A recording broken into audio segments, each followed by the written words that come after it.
You're listening to the Deltek Podcast, the show for leaders in project-driven industries where the stakes are always high and the margin for error is zero. In every episode, we bring you the data, the experts, and the insights that help you lead with speed, clarity, and control. Now, let's get into it. Hi, everyone. My name is Michael Greenman. I'm a senior product marketing manager here at Deltek. And with me today, I have Deltek's Chief Information Security Officer, Becca Harness. And Becca, for listeners who may not know you yet, what's been your background and story to becoming Deltek's Chief Information Security Officer? Thank you, Michael. And it's great to be here. So thank you very much for the opportunity. My background's kind of varied. When I went to school way back in the 90s, I had no idea that I'd become like a CISO or work in cybersecurity. It wasn't even a thing back then, right? But so out of college, I worked in IT for a number of years, and just a fortuitous accident, really. Security had always been a thing, but around 2012, I got a new job. It wasn't even the job I applied for, but when I got there, they were like, "Hey, we think you'd be really good at the security stuff." And we were hoping you'd give it a shot, and it was kind of like a new program and a new group at the time at the company I was starting with, and I just loved it. Like, I loved everything about it. I took advantage of a number of educational opportunities at the time, and over the years, even went and got my master's in information security engineering. So it's just a space I absolutely love. I got my first opportunity to be a CISO around I think it was 2019, and since then, it's just kind of, my career grew. So I came to Deltek about a year and a half ago. I've absolutely loved it. I mean, such a exciting place to be. We got a global workforce. We got so many products, lots of different industry verticals we support. So constantly interesting. And that's kind of how I ended up being a CISO, and kind of how I ended up being at Deltek. Yeah, we're going to dig into a lot of those topics today. It's a kind of a heavy subject, but we're going to try to boil it down as best as we can. I love cybersecurity as well, and love chatting with you about that. And when we get together, but when we're thinking about the current, cybersecurity landscape, whatever that means to you in one sentence, how would you describe it if you were, having the elevator pitch or the cocktail discussion? What does that mean to you, and what do you think that means to our market? Yeah, having to boil all that down into one sentence is a little bit challenging. I think that the best way I could describe it is, an ever-changing space, and that demands, a culture of continuous improvement. So, I think a lot like AI, and maybe somewhat because of AI these days, it's just a space that never slows down. Like, you've got to constantly be asking yourself, are we working on the right things? Are we prioritizing the right things? And thinking about, that the world that we live in today, and so I think that's basically how I'd boil it down, is just continuously evolving and demands a culture of continuous improvement. Yeah, no, and let's get right into it on that concept. Obviously, read about every day. There's something different, rising threats, AI-driven attacks, nation-state attacks, supply chain vulnerabilities, name it. Maybe, there's other topics in your circles that come up as well. What trend out of all the noise concerns you the most at this very moment in time? Yeah, I think that kind of to the point that we've always known that social engineering was one of the most successful approaches to breaching an organization. I think how AI is used these days in social engineering is certainly probably one of the most interesting topics and most concerning things that we have to address. A lot of our training around social engineering, grammatical issues, phrasing issues, mistakes, things like that, or things that didn't look quite right or sound quite right, depending on the approach. This with AI, it's a whole different world. Impersonating a CISO, impersonating individuals, having emails, phishing emails come in that look a lot like that they came from the organization. I can attest. I got a phone call on my phone, I think 2 weeks ago, and it was purportedly from the sheriff's office, and it sounded very much like a sheriff. It sounded very much like an officer.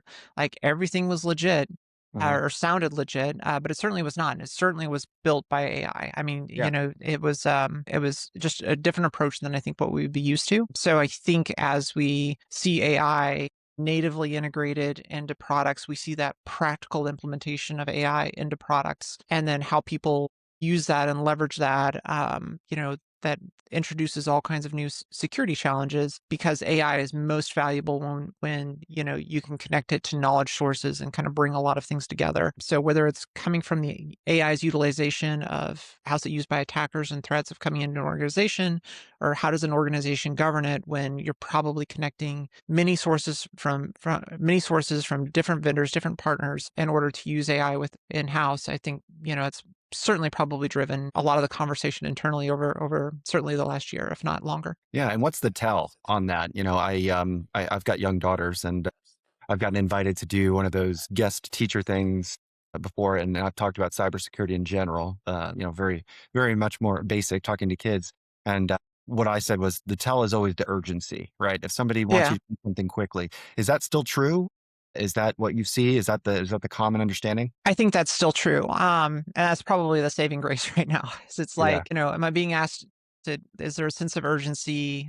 Does there appear to be a financial motivation or some other motivation? And then the third thing I tell people is, was I expecting this? Is this something I Mhm. would have expected? And like when I got that phone call that purportedly was from the sheriff's office, clearly out of the blue, I wasn't expecting it. I don't think the sheriff's office is going to call me on my cell phone if there's a Yeah. concern with anything. And then there was that urgency aspect and that financial, hey, if you go to this website, clearly not the sheriff's office website. There was that hook at the end of you can make this all go away by going out to this website. And, that was the tell for me. But people that don't work in tech may not recognize a web address as being clearly not associated with their local sheriff department or something like that. Yeah. So there's that sense of urgency. And was I expecting this? The reality is with, you know, law enforcement at the IRS, those are the popular things that attackers try and leverage, or your boss. If they're calling you out of the blue with an oddball request, and from an unknown source, you can't trace back the phone number. It's not your boss's phone number. You can't call them back on that number, verify through Teams or Slack or whatever your chat thing is. Those are the things that still apply. And it's just, I think what AI gives attackers is the ability to hopefully influence your faster reaction. It sounds like my boss. It's got Yeah. the same cadence as my boss, so I need to act immediately. And I think that's how they're leveraging it. And we just need to tell our people that, hey, even if your boss is asking you to do something or install something or something like that, or their CEO is not going to ask you to go install something random from the internet. So helping people understand that even if it is the CEO asking that, they don't have the authority to ask that without greater visibility. So those are techniques we can use to overcome that. But it's an interesting challenge. Yeah. And kind of giving a little bit of a precursor to our upcoming Clarity GovCon survey. I've had a chance to see some of the data thus far, and deepfakes is up there, Oh and yeah. I obviously is up there, and social engineering probably the top attack vector still amongst the technology folks, and it speaks to all the things that you're talking about. The vector sounds about the same. It's the method, right? That it's going to be different. You can fake a voice, you can fake a video, you can fake all these Yeah. things, and you don't have to be an expert to do it, right? Because you Mhm. can open up we're not going to give names of how to do it, but like it's not terribly hard, is it? It's really not. It's surprisingly easy and it's becoming easier. And I think a lot like, I think about like Adobe tools, like, I've got a lot of friends that are hobby photographers and stuff. And, Adobe tools are very, very advanced. They're used in professional, production and that sort of thing. But I got a lot of friends as a hobbyist can do amazing things with their photographs and everything like that. And if you think like that's where AI tools are going, is, they just become easier and easier and easier to use. Right now today, to get like truly believable and get a lot of the quirks of AI video worked out, it does take kind of a pro touch. But, in a year, amateurs are going to be able to produce very, very realistic, where there's not those obvious tells that you can see out there. And kind of getting ahead a little bit, what are the countermeasures generically that IT departments, CISOs, industry, what weapons do they have at their disposal? Is it counter AI with AI, or what's Yeah, for organizations, particularly larger companies that are going to be a target, we've kind of built that muscle memory of implementing security controls in order to protect our environment from active threats that we see out there. So some of that is absolutely countering AI with AI. Some of that is governing communication channels.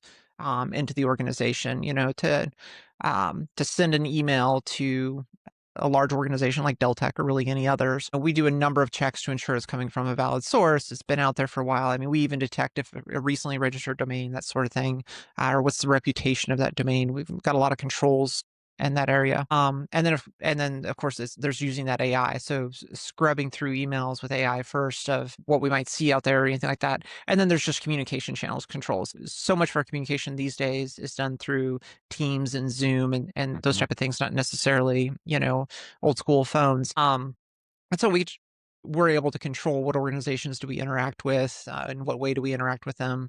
Of course, within GovCon, that that bar is raised significantly. So if we're communicating with GovCon customers through our GovCon authorized channels, Mhm. there's a lot of tight security and controls in there. But yeah, and then finally, I think really just education. That is our number one tool, right? Is just educating our people. We do a lot of security training here. We do a lot of awareness training, privacy training, compliance training. It's our industry, right? It's our special sauce. It's a group, and so having our people be able to understand it and embrace it is super important to us. At the end of the day, it's a human recognizing the things that are important to them. And I mean, we talk about phishing and some simple rules there, but security landscape, is particularly when you're running a cloud company, is very complicated, and we have software engineers and cloud engineers and IT engineers and system engineers and analysts and such that all have to be educated because at the end of the day, we used to say in security that security is everyone's responsibility. Mhm. And I think we've shifted from that and we've really focused in on, security is your responsibility. So every individual has to feel that personal level of responsibility for the thing that they interact with. I've often joked that the 5 most dangerous words in security are, I thought security did that. And it's like, it's like we do a lot. We certainly do a lot. But it's a mistake to believe that the individual does not have personal responsibility, especially for the things that are right in front of them, and that's true for whatever department they work in. Mhm. HR, finance. If they work in IT or cloud, of course that's easy to see, but really that applies to every group within an organization. Yeah, AI maturity and all those kind of things actually are themes that are coming up in our GovCon survey that will be Oh, I'm released in sure. May too. And it's interesting to get the different perspectives from the various departments on that point. So speaking of GovCon, you kind of set it up. Deltek obviously very much immersed in the GovCon industry amongst others. And, some of our products, including our cost point ERP solution, again, amongst others, um, you know, government contractors, specifically defense contractors, rely on. So speaking of CMMC, the cybersecurity maturity model certification that I speak about ad nauseum, and all of those false starts, and finally it's made it to its market maturity. It's out there now. It's in contracts, and that's rolling out for defense contractors. And now the General Services Agency (GSA) is expanding on that requirement to include all government contractors, not just defense Mhm. contractors. What are you seeing from your perspective in terms of shifts for the coming focus or the balancing the focus of security and compliance? And what is Deltek doing, from your perspective to prepare for these requirements? Yeah, I want to say it's always comforting to see, especially like, federal government's never going to move super fast. And I think we've seen this build over the years of them building that muscle memory of, what are the specific things we're interested in. NIST has always been out there with a great cybersecurity framework. And that's awesome. Came to life, and that was great, but it was a heavy lift, so not a lot of organizations embraced it. I think what we're now seeing, the DoD is getting very serious about it. GSA is getting very serious about it. And so, they're putting organizations on notice that you're going to have to demonstrate a level of efficacy. And it's probably not enough to say you do something anymore. I think that used to be like fill out this questionnaire and you're good. Uh-huh. The checkbox. Now they're asking Mhm. for, a lot more specifics. They want, an independent third party to assess. They want to look at, one of the greatest concepts that, FedRAMP leverages is that, that continuous monitoring. So organizations have to track vulnerabilities, their approach changes over time, month over month. And I think that's hugely valuable for the industry at large, is to say we're America. We know we're a huge target from a cybersecurity standpoint. We know our industrial base is a huge target. A lot of our organizations are a big target. We've just got to do better as a country, as an industry. And I think that's super helpful. And I think what we'll see is a lot more of the leaning on continuous monitoring and real-time automated assessments. So, whether that come from vulnerability scanners are really good at doing that and being able to quickly assess, where are their gaps and then escalate those. And the federal government's got the ability, really because of the amount of purchasing power that they have, to Mhm. lean on their vendors and say, you have to do this. And so that helps that third party risk and even down to fourth party risk a lot. And I think Deltek, like with us, because that's been our muscle memory for so long, we've not leaned on, just one compliance standard or demonstrating to one audience. We have products that are leveraged worldwide, not just within the US. So we've long had a lot of requirements we had to demonstrate. And so we've really organized ourselves around that. And, some of that is just bringing in new standards, and especially as a cloud organization, Cloud Security Alliance leaning into their controls so we can demonstrate those specific to a cloud environment in a very transparent way. You think about FedRAMP and its shift now to 20x. It's Mhm. really about being able to demonstrate, do those assessments faster, more efficiently.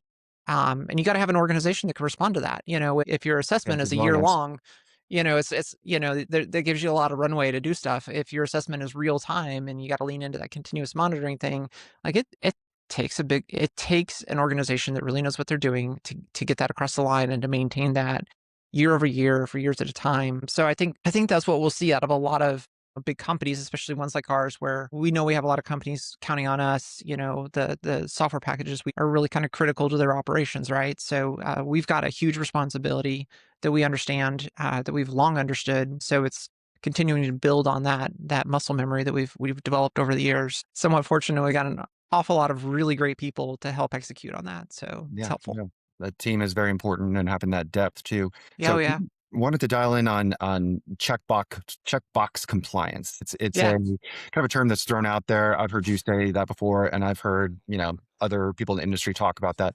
What's the difference between being compliant and being secure? Yeah, I had a great experience years ago, and it was one of those aha moments that really helped me out in my career. The organization I was working at the time, their main thing was PCI. They were one of the largest credit card processors, Yep. or payment organizations, and the PCI was the whole year long thing. It was this huge lift, everything like that. And the organization, like, we always were compliant and we got it across the line, but it was really difficult, really, really Mhm. noisy. And it just dawned on me one year, the why we struggle and why we were struggling with it so much was we were trying to be compliant rather than and meet compliance rather than demonstrate compliance. And that was this was like 10 years ago or so. That was like a fundamental shift in my approach to my work. Mhm. And at that time I wasn't even a CISO, but it was just like, we just really got to change how we approach this here. And so that's how,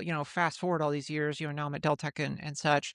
It's that same muscle memory of, like, let's not focus on meeting compliance and doing the thing that FedRAMP says, the thing that SOC 2 says, is the thing that's required through CSA. Like, let's really look at how do we demonstrate compliance? Because if we put ourselves in a secure state where we're looking at mature, leading, threat informed security controls, I don't care what the compliance standard is, what country standard or anything like that, we're going to be able to demonstrate that because Yeah. we approached it from that, a threat informed standpoint using, modern tooling, modern controls. We're not looking at just the bare minimum.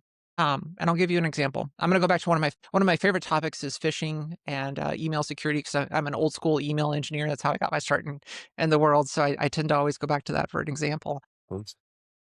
But the standard, whether you're looking at FedRAMP or you're looking at NIST controls or whatever, they're like, you need to have phishing defenses. Well, that can mean a lot of things in practice and implementation. Right. We know from a threat informed standpoint that 33% at least of breaches start with a phishing email, or Mhm. with a something similar to that. And you can check the box and you can do the bare minimum, and you can work with your email provider and implement whatever stock solution that they've got for phishing controls, and say, I'm done. It's good enough, right? Mhm. And that is good enough for compliance. That's really not good enough for threat management. Mhm. So when we think about it from a standpoint of threat management, we think about, what is the best way to do this? Who are the leading technological providers that can help us with this? And for our technical people in the audience, they'll know how to go see what Deltek uses. I'm not going to mention specific vendors, but they'll know how to go see who Deltek uses for phishing controls. A fun little adventure for the technical folks in the audience.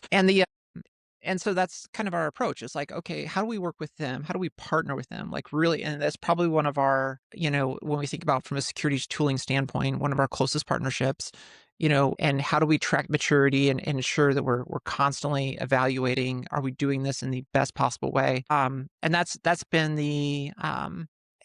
that's kind of our approach across the board.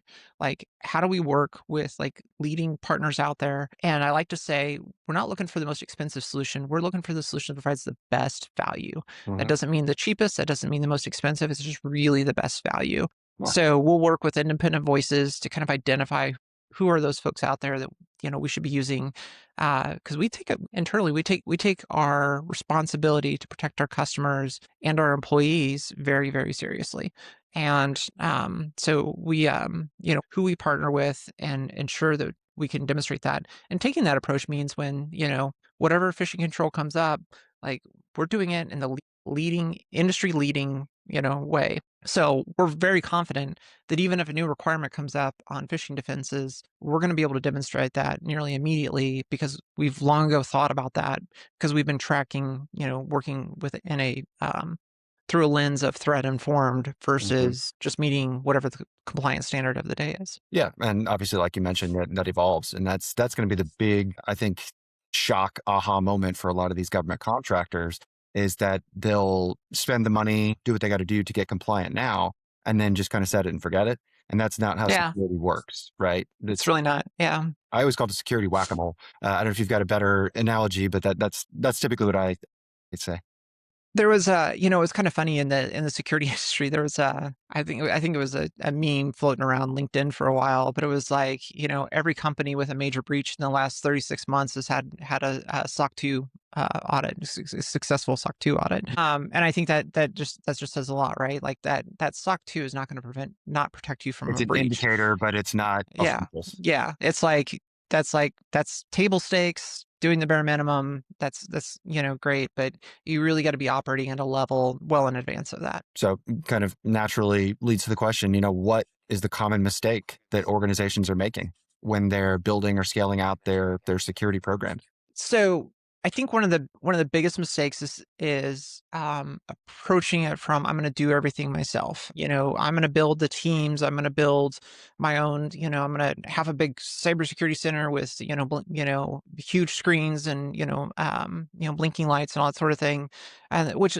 is interesting. It's pretty cool. And some organizations might need that. Not every organization needs it. Yeah. And so I think one of the main mistakes people make is like, I got to do it all myself. And I think the second mistake people make is thinking that not recognizing the value of working with other providers and cloud sources. I think organizations should focus on the things that are unique and valuable to themselves and like what they deliver for the environment. So sometimes that means like thinking about the security space, does my security operations center, do I need to build from detection from log all the way through forensics organization internally, or can I work with leading providers who do that for a living all day long across the industry?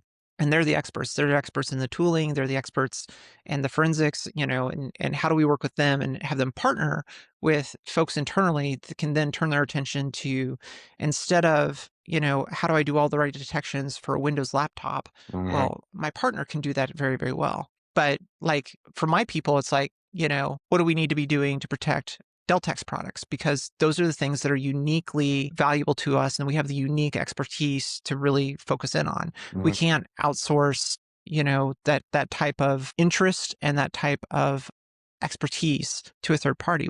So our security operations folks focus in on the products Deltek produces and develops and delivers to our customers, and that's hugely valuable to do that internally. And then, so when we think about like other products we use internally from other vendors, like we really lean on choosing vendors that we have a high degree of confidence in their security programs. I think one of the greatest things about the SaaS movement and this, it's like that is SaaS is very much isolation. And if you work in the security space, like that's the gold standard, right? You want to isolate all your solutions from one another because then the security one solution doesn't necessarily impact the other one. There are of course interconnections and stuff between different software packages, even among SaaS solutions.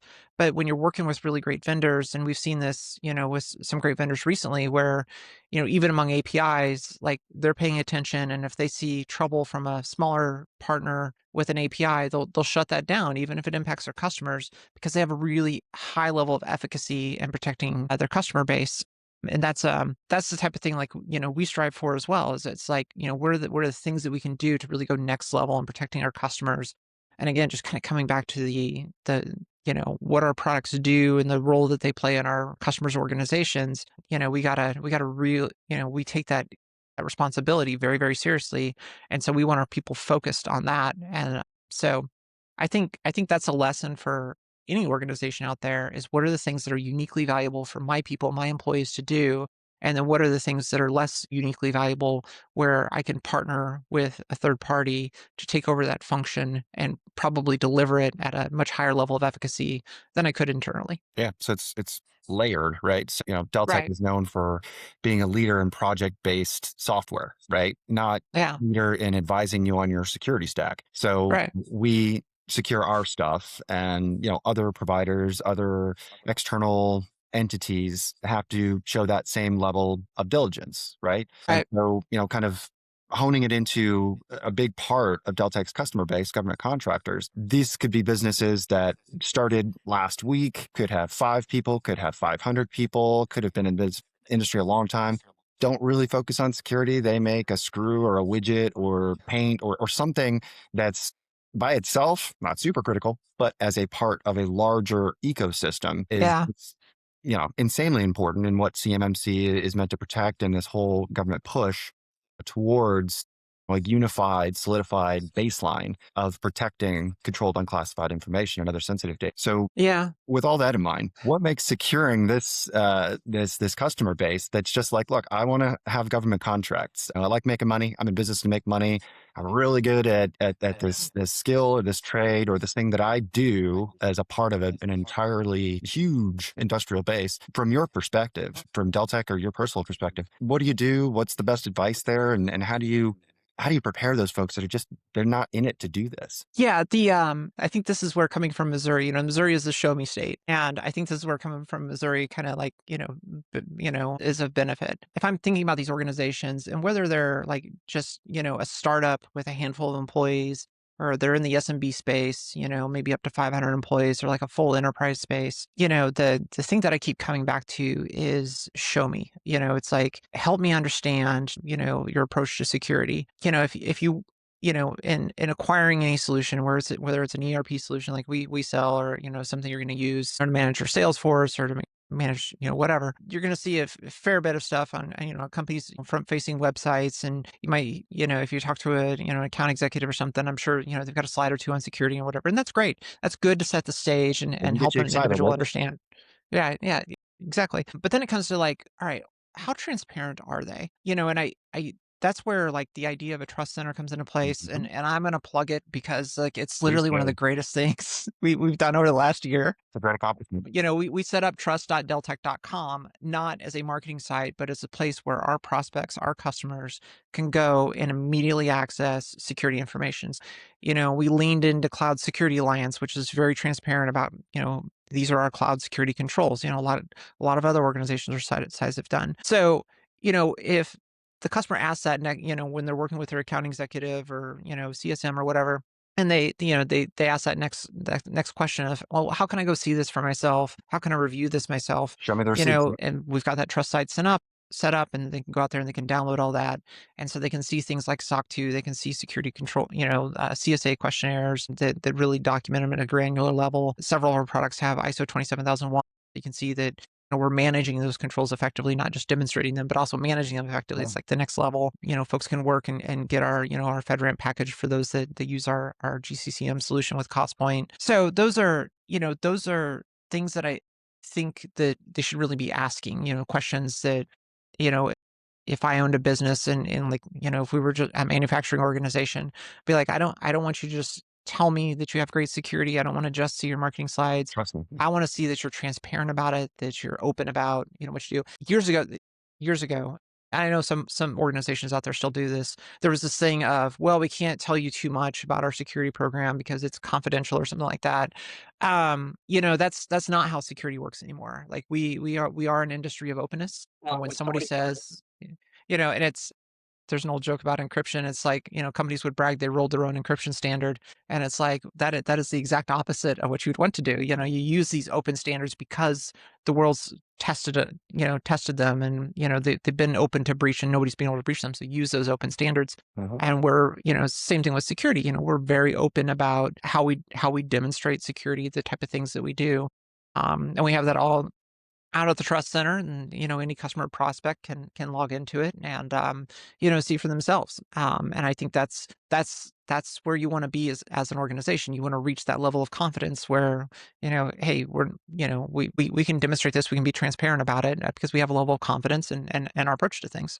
So on that point, and I think you hit it out of the park with putting it in that perspective. It's show me the receipts, show me the documentation, show me the proof. Next question: what proof am I looking for? Right? What are Yeah. CMMC, FedRAMP, CSA, all those things. Now, hopefully, our audience has some level of understanding. Recently, we announced, and I wrote about, and your team, our cloud team, our product team, all chipped in on and did an awesome job doing this and achieved these certifications for a number of our products. We've got these badges. Other people may have these security badges. What do we do to educate our customers as much as we can without having to teach them cybersecurity compliance, to kind of talk about the relevance, talk about the meaning, talk about the significance of these cybersecurity certifications? Yeah. And I think in today's world and any company that's technology driven, I understand not every company is at the size where they're going to have a dedicated CISO. I think every company ought to really consider who do I trust? Whose opinion do I trust with security? And maybe that's an employee, maybe it's a partner, like, a lot of outside, accounting firms and law firms will have consulting resources for that specifically. So I think the very first question they should ask themselves is, whose opinion do I trust? If I don't know what I'm looking at, like, if you don't know what you're looking at, like looking at a SOC 2 report, looking at a CSA cake questionnaire, if you're looking at a full FedRAMP package, just be like, okay, that's interesting, or it looks like it was a lot of work, but I don't really know what I'm looking at. I don't really know what I'm looking for. So having an independent voice that you trust, and maybe that comes from your accounting firm, maybe that comes from your law firm, maybe that comes from a dedicated, a lot of companies outsource their IT services. So maybe it comes, from them. Asking them, like, help me understand, and particularly for the products that are most important to me as an organization. So if I've got customer information in it, if I've got project information in it, if I've got, IP, intellectual property information in it, those are, just think about it from that level of what products store the most valuable things to us. And then, ask those external sources, hey, can you be an independent voice? And I think that's where something like a trust center comes into place. They don't necessarily, okay, well, I guess I'll have to talk to them, or I'll have to hunt down and find somebody within the organization that I can go, talk to understand their security program better. Like, we put that trust center out there for that very purpose. So you can find that voice you trust, point them at Deltek's Trust Center, and you should be able to do that with any of your providers. I mean, most companies do something like that. See that level of transparency, see things that they can interpret for themselves. And if they have follow-up questions, like I know for us, like, we have an ability through the Trust Center to ask follow-up questions. We even have an AI tool that where they can ask questions and kind of it'll sort through all the information for them so they can get an answer out of it. And then they can always escalate through their sales team or their account team and to have a conversation with either myself or one of our folks. So I think that I think that's like the answer there, right? It's like, it's not so much if I'm a guy that really cares about the shop floor and, machining tools and that sort of thing. I don't know that I want to spend, I don't know, the most valuable use of their time is looking through a lot of information, but what they should know is who can I trust? Mhm. Maybe that's an employee, maybe it's a consultant, maybe it comes from a partner that I already have, but who can I trust? And then, how transparent is the organization that we're trying to assess? And I think it's really a combination of those two things. Yeah, no, and trust is a major theme. It's what I like to talk about, and in the security industry in itself, I think trust is the strongest message that we can communicate. Internally in Deltek, we talked about having a culture of security, right? Not Uh-huh. just the checkbox, not just we need to apply by the or abide by these standards for compliance support purposes or anything like that. It's this culture of security. When we talk about that, in your own words, what does that mean? A lot of what you have already covered, or does it have deeper significance that people might better understand, put in a different context? I'm sorry, Michael, you broke up there for a second. Can you maybe repeat the last part of that question? It's like this thing is uploading for some reason. Are you hearing me real time now, or is it still delayed? Yeah. Yeah, you're good now. Okay, I'll just re-ask the question. So thinking about the trust, standard and brand and message that a lot of us talk about, how does that relate, or how does that transform or play into Deltek's culture of security? And what does that mean to you in your own words? Yeah. So part of it kind of goes back to that, security being your individual responsibility and really getting, we've got 4,000 plus employees, like really getting that across globally that security is part of your job. It's a core responsibility. We need you thinking about it and the actions you take and the systems you manage and processes that you develop for the organization. So there's part of it is just starting there at that base level of, hey, it's your responsibility. That's not to say that we outsource that to everyone, but like it's really got to start there. Like every person's got to be on board with that, right? I think the second level of that is ensuring that we talk about security a lot, not just, oh, here's this training module I got to go watch, but that we're plugged in with the teams, that we're cross organizationally working together for the best outcomes. Necessarily expect everyone to be an expert on security. We want them to take that ownership of it. But particularly like when we're developing new processes, when we're developing new products, when we're doing major uplifts on products, like we want to ensure that we have the right security voices in the room doing that. Some of that culture of security means having dedicated folks across the organization to focus on that thing. So not every security professional at Deltek reports up through the CISO. We have a lot of security professionals and embedded in other groups within the organization to help with that culture that that their partners, they're a lot closer to the thing. They've got the expertise in that space in order to be that local champion or that local group that takes on some of the responsibilities from that level. And then I think the final thing with the culture of security, and this really starts at the top, and like our CEO is great at this. He prioritizes security from the top down. Like he makes sure it's part of the conversation. He takes a personal interest in some of our outcomes when it comes to security, when it comes to compliance. And then you can see that influence flow down to his directs and their teams and their interests and such. So making security part of like that, just that part of the daily conversation within an organization is really what it takes. I kind of going back to an earlier joke about, one of the most dangerous things in security. I'm the CISO. I really don't want to always be the most interested person, right? I love it. And we see this a lot is when other groups come to me and say, hey, I was seeing this. This is the thing I'm interested in. Or, I saw this in the news and, we do a similar thing here. And I saw that another organization had a security challenge with this. And how would we approach this? And we can get the right people engaged and such. So having people that are just as interested, if not more interested than I am for any particular security topic is fantastic.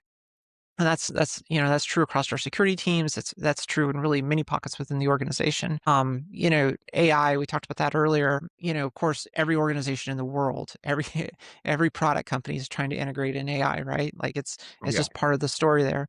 One of the great and I somewhat fortuitous, I started Deltek right about the time we were, Dell is really becoming a thing, starting to get more well adopted. And in the last year and a half, like, we've just done a lot of great things with AI within our product space. One of the most I just heartwarming, maybe is the right word I'm looking for, things is like the the folks doing that work, integrating AI with our products, it's just like they just take it to the next level with testing, testing how, how Della works, like its integrations, like the walls that we put up to, prevent it from doing things like it shouldn't do, thinking through things and just continue to iterate upon their security testing. That is those, that's a group of folks and that are working in bleeding edge space where there's not a lot of guidance. It's not like we Hmm. got 20 years of research to lean on for how to secure AI space, right? But they're just they've got that natural curiosity, that muscle memory of, I want to ensure we respect security and privacy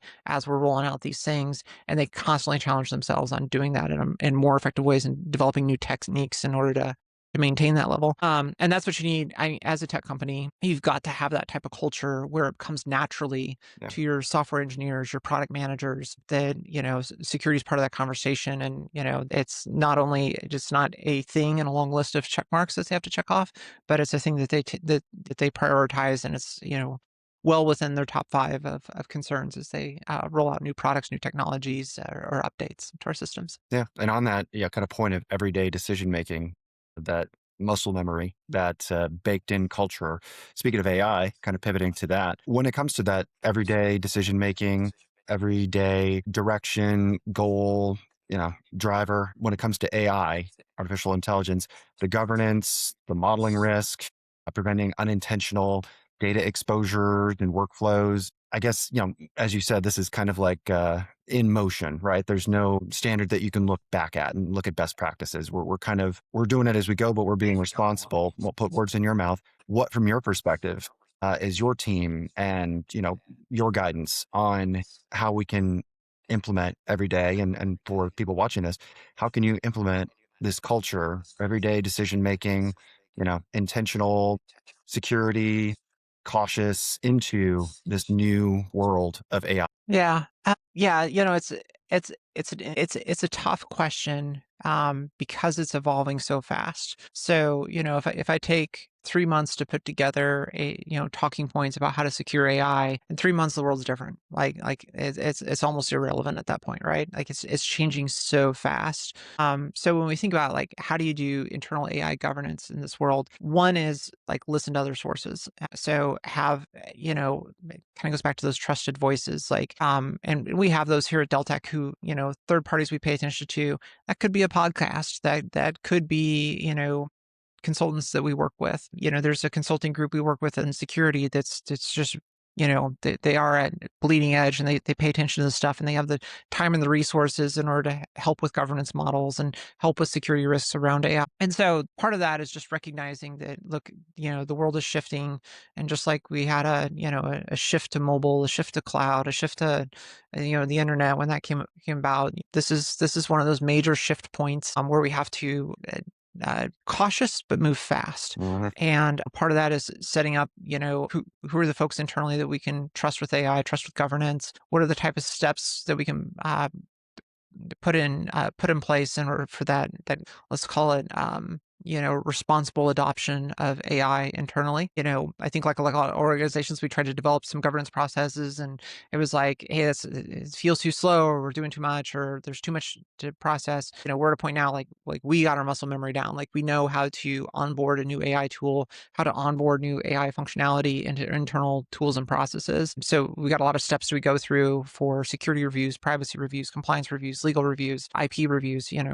Obviously we got a lot of intellectual property. We got to be careful about how we share that with AI and those type of models. So that all I think helps a lot, is to just kind of develop and say, okay, this becomes part. It's like we took standard processes and then X factored them in order to account for AI. And then I think the other thing is just deciding what I think it's probably at this point you should expect every SaaS tool you use is going to have some sort of AI integration. So, looking at those carefully and how they integrate. I think that the bigger risk today is really around generative AI well, I should say Gen AI, I should say LLMs, things that are just general models that we go and we interact with just like they were a coworker. You think about agentic AI and how we plug it into our systems. Obviously, that takes a level of efficacy to really get the most out of it with the least amount of risk. And, we're kind of fortunate. We're a big organization. We've got people with that level of efficacy that can look at those and be very cautious about it. I think smaller organizations really need to take super cautious approach. Mm. I'm sure they get approached by a lot of enthusiastic vendors that would love to sell them something, and it's like, hey, we can take over this entire process and, AI is going to do Yeah. it all for you. That seems a little challenging, right? I don't know that I would trust that quite yet. But for companies that are integrating AI into their products in a, thoughtful, pragmatic manner, I think that's, if I had to put on my fortune telling cap or whatever, I think that's where we'll see the most out of AI in the next 3 years is we'll see that pragmatic implementation of AI into very human-centric tools. And I think that'll provide the most value.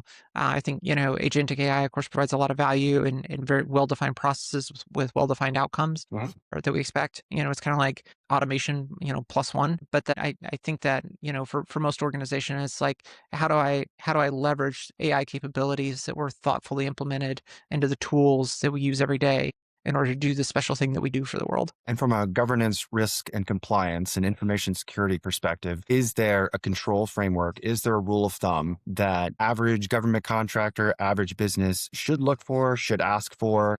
What are the tells to see if a SaaS organization is mature or they're just talking about it?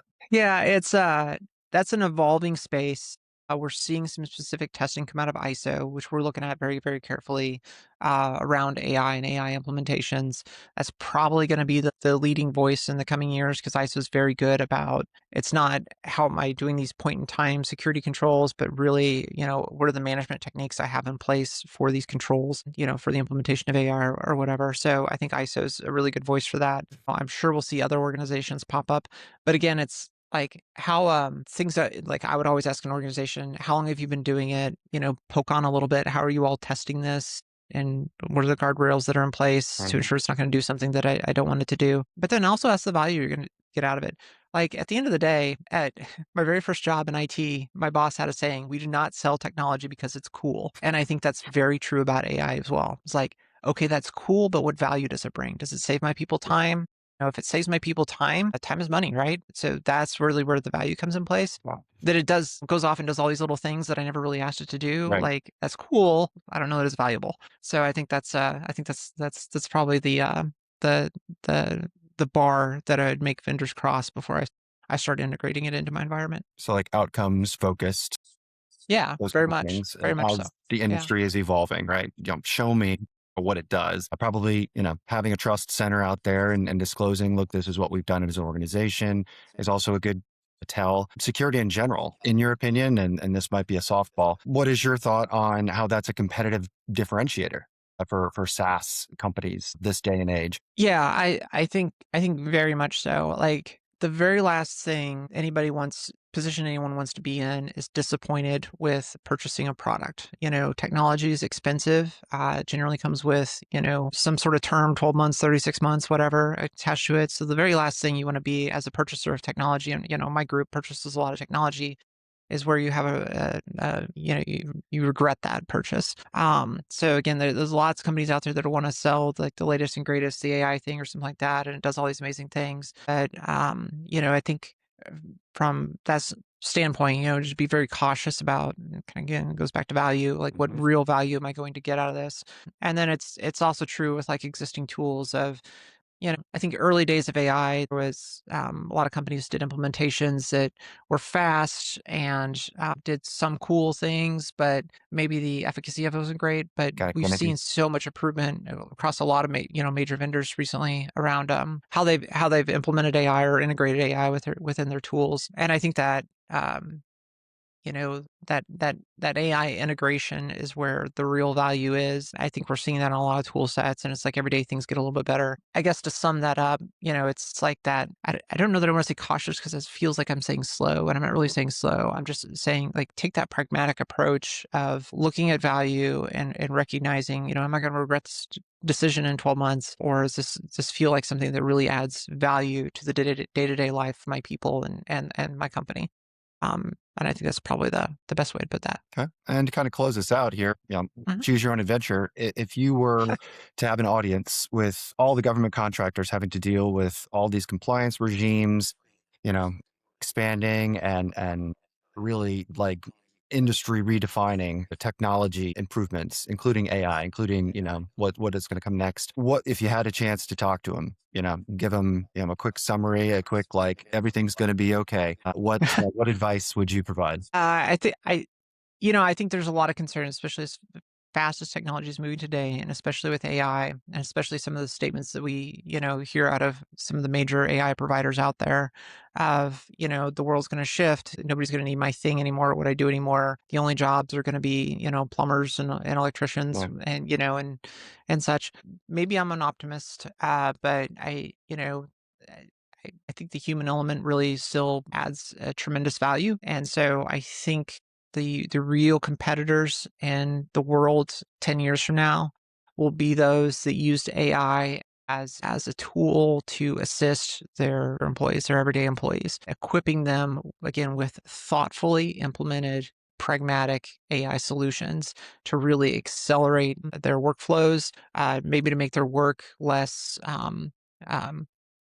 taxing, less mentally taxing. Mhm. I know that's like probably one of the biggest use I've personally gotten out of AI in the last few years is that, or the last few years now, geez, is, just making some of the things that I have to do as a security leader, as a leader within the organization to make things a little bit less mentally taxing so I can, one, maybe enjoy my job a little bit more and two, be able to just work more effectively and more thoughtfully. You know, I don't I think there's a lot of these things we're gonna have data centers in space and everything like that. I'm like, I don't know that I really buy that, right? I think somebody wants to take a Go company buy real public, so that estate on sounds the like a good moon. thing to say. Right, exactly. Like, yeah, I don't know. So, like, it's very exciting we're gonna revisit the moon. I don't know that we're Mhm. gonna have major data centers on the moon. I don't know how much sense that makes, but who am I? But I think that's really the thing that I would lean in on is technology will move fast. It has always moved fast. We heard long ago personal computers, like, people only have like 8-hour work weeks. We heard that with the internet. We'll have, globalization, all this, nobody will have anything to do. One of my friends very early on said, it doesn't matter what technology they put out, that we'll just find more work to do.